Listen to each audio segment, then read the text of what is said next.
The premise of the movie is set in the year 2005. At the beginning of the movie, it is narrated that human evolution is at a turning point. Most science fiction theories predict that the future of humans is going to be more advanced, with smarter people. But because humans are already on top of the food chain, their evolution takes a turn for the worse. People grow dumber with time. In such conditions, the U.S. Army librarian, Corporal Joe Bowers, is approached by his seniors, proposing he be a part of an important experiment. Joe, who had planned to stay a librarian until retirement, is annoyed, but he has to follow orders. Then we are taken to a private meeting between some high-ranking military officials. General Collins presents his idea to the other officers. He says that the scientists have invented a human hibernation pod that can preserve human beings for an indefinite amount of time. It is so humans can preserve their finest men at their prime and revive them in the time of need. They have chosen Joe to be the first test experiment because he is the most average man in the military and has no immediate family. Similarly, they also required a woman for the experiment, but they didn't have a perfect fit in the military. Hence, Collins chooses a prostitute named Rita. He shows the officers pictures of him and Rita's manager, Upgrade, partying together. But it makes everyone in the room uncomfortable. He ends the presentation by saying that the subjects will be put into the pods tomorrow, and the experiment will go on for a year. Since the experiment is highly classified, the officials present in the room aren't allowed to share the information with anyone. The next day, Joe and Rita are together in a waiting room. Joe introduces himself and asks Rita what sector she is from. Not wanting to reveal that she is a prostitute, Rita says that she is a painter. Then, both of them are put on IV and into 2 human hibernation pods. Rita freaks out and tries getting up, but Joe assures her the scientists know what they're doing. He tells her they will only be inside for a year, so it will be perfectly fine. At last, the 2 are sealed inside the pods. However, things start to go wrong when Officer Collins is arrested as part of an attempted prostitution ring. Along with him, Upgrade is also arrested for being the ringmaster of the prostitution ring. Hence, now no one is there to look after the hibernation pods. Because of the scandal, the military base is closed, and the building the pods are in is demolished. Joe and Rita lie dormant in the pods as the years pass by. Although things look bad for the 2, they are even worse for mankind. Humans begin to evolve into stupider beings at a frightening rate. The chart of average intelligence goes downhill with time. Some people have high hopes that genetic engineering and science will be able to correct this trend of evolution, but the smartest scientists in the world are focusing on stupid experiments, like trying to reverse hair loss or prolong erections. In other words, they're doing God's work. In the meantime, the population explodes, and intelligence continues to decline until the year 2505. All these years, people aren't able to solve basic human problems, like garbage disposal. So the garbage has been stacked for centuries, with no plan whatsoever. This creates the Great Garbage Avalanche of 2505. And one day, a massive garbage landslide causes Joe's hibernation pod to end up in a random house. Joe gets out of the pod, dizzy and confused. The person in the house is named Frito Pendejo. Frito completely ignores the pile of garbage and the stranger in his house and continues watching weird shows on TV. The frame is littered with advertisements, and the show consists entirely of a guy getting kicked in the nuts. This is honestly more intelligent than keeping up with the Kardashians. He only gets up to ask Joe not to make a noise. We see that his couch also has a toilet, so he wouldn't have to get up time and again. He then kicks Joe out of the window. The outside world seems confusing to Joe, and he says to himself, so much has changed in just a year. But little does he know, he has entered the year 2505. He sees a group of people by the side of the road who talk in slang and grunts. Joe is able to understand them, but when he speaks like his normal self, they call him slurs and chase him away. A confused Joe also feels dizzy, so he decides to go to a nearby hospital. There, he goes to the reception and tells the receptionist he is from the army. The woman doesn't understand anything and just presses one of the many buttons on her desk. A voice asks Joe to proceed to the diagnostic area on the right. Confused, he goes to drink some water from a water fountain, but it supplies an energy drink called Brondo instead of water. When Joe asks a bystander where he can drink water, the man laughs at Joe for wanting to drink something they use for toilets. Then, he goes to the diagnostic area, where he has to put plugs into his mouth, ear, and anus. The health professional mismatches the plugs that he already put into those areas. A disgusted Joe completes the procedure and is sent to a doctor. While waiting, he sees the date 2505 written on a magazine, but dismisses it as a misprint. The doctor arrives and answers all of Joe's questions about his health with phrases like kick ass. He also declares Joe is retarded and asks him to pay a fee of $5 billion.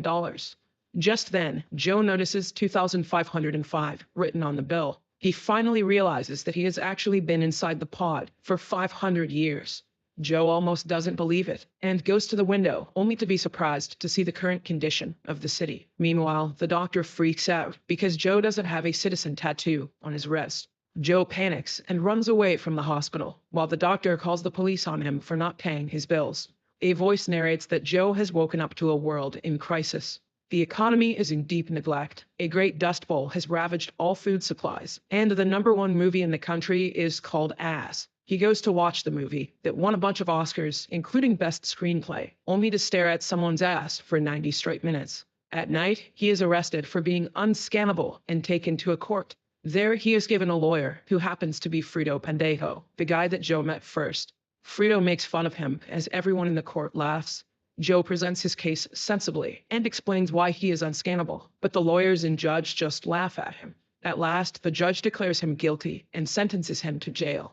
Meanwhile, Rita also comes out of the pod and is trying to contact her manager and boyfriend, Upgrade.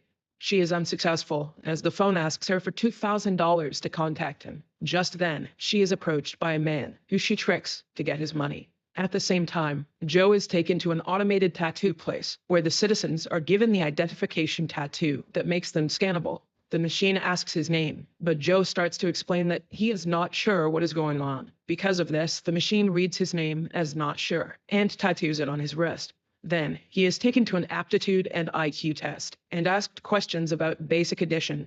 Joe answers all of them correctly and is surprised to see people around him not being able to identify shapes. After that, he is taken to the prison. He finally begins to realize that everyone in the current world is stupid. So, he tells the guard he is supposed to get out of jail today. The stupid guard lets him walk away, but the alarms catch that an inmate has ran away, and the police chase him down the streets. Joe somehow gets away from them and goes to Frito's place again. He believes that someone has created a time machine within the past 500 years and asks Frito's help in getting to one. Frito doesn't agree to help Joe, but Joe tricks him by saying that he will give him $8 billion for his help. Eventually, Frito reveals that he knows where the time machine is, because Frito likes money. Just then, the police knock on the door, looking for Joe.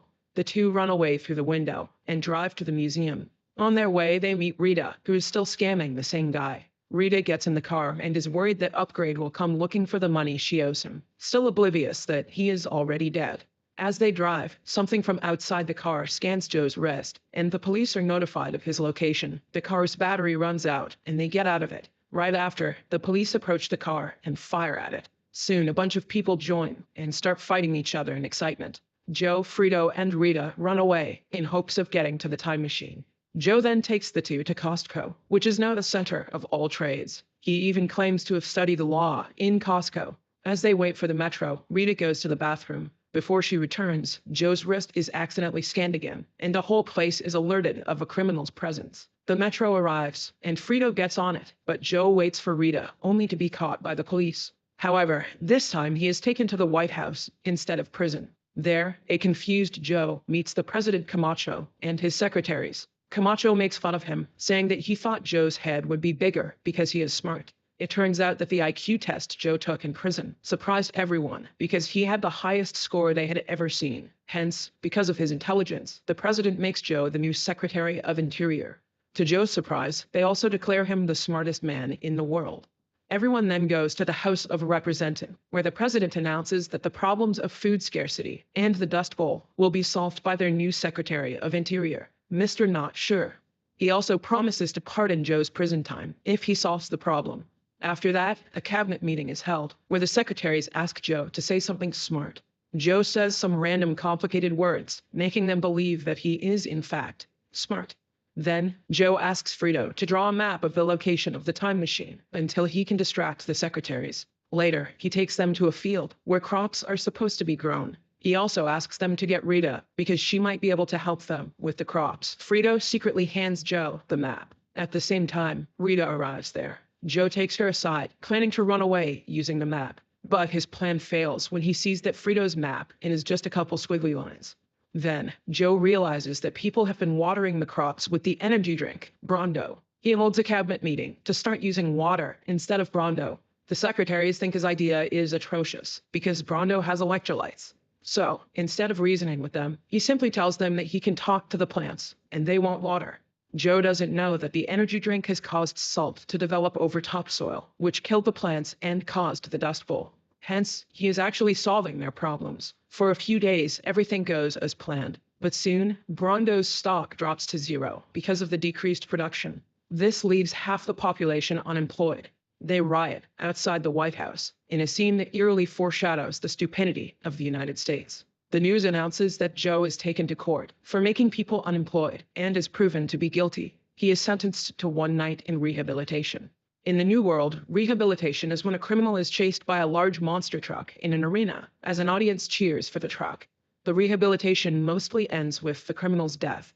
Joe is taken to the arena, while Rita sadly returns to the White House, ready to go to the time machine with Frito. The rehabilitation is broadcasted on national television. Joe is chased by a massive killing truck as he drives around in a small car with a dildo strapped to the hood. Just then, Rita notices a rose plant growing outside. She realizes that Joe's idea to water the plants has worked and asks Frito to take her to the arena. She plans to broadcast the crops on the Jumbotron so Joe's punishment would be pardoned. Meanwhile, Joe is still trying to save his life from the death truck. Rita reaches there on time and bribes a cameraman to go with Frito and film the growing crops. She then goes to the monitoring room and takes over the control panel. Frito finally gets to the field and films the crops. The clip is broadcasted on the large screen. Seeing this, President Camacho saves Joe from being killed and pardons his punishment, making the crowd erupt in cheers.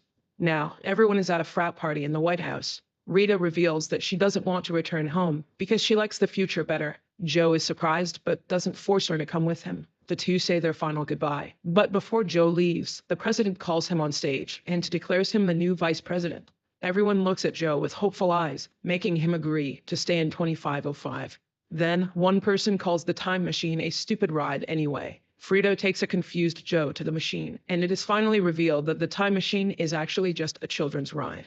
The scene cuts to a few months later, when Joe is elected as the President of the United States, and Rita becomes his wife and the First Lady. Under his leadership, a new era dawned, and people hope that humans can once again become smart. He even has 3 kids with Rita, who are said to be the smartest kids in the world. Subscribe for more videos like this, turn on notifications, and leave a like to help the channel out. Thank you for watching.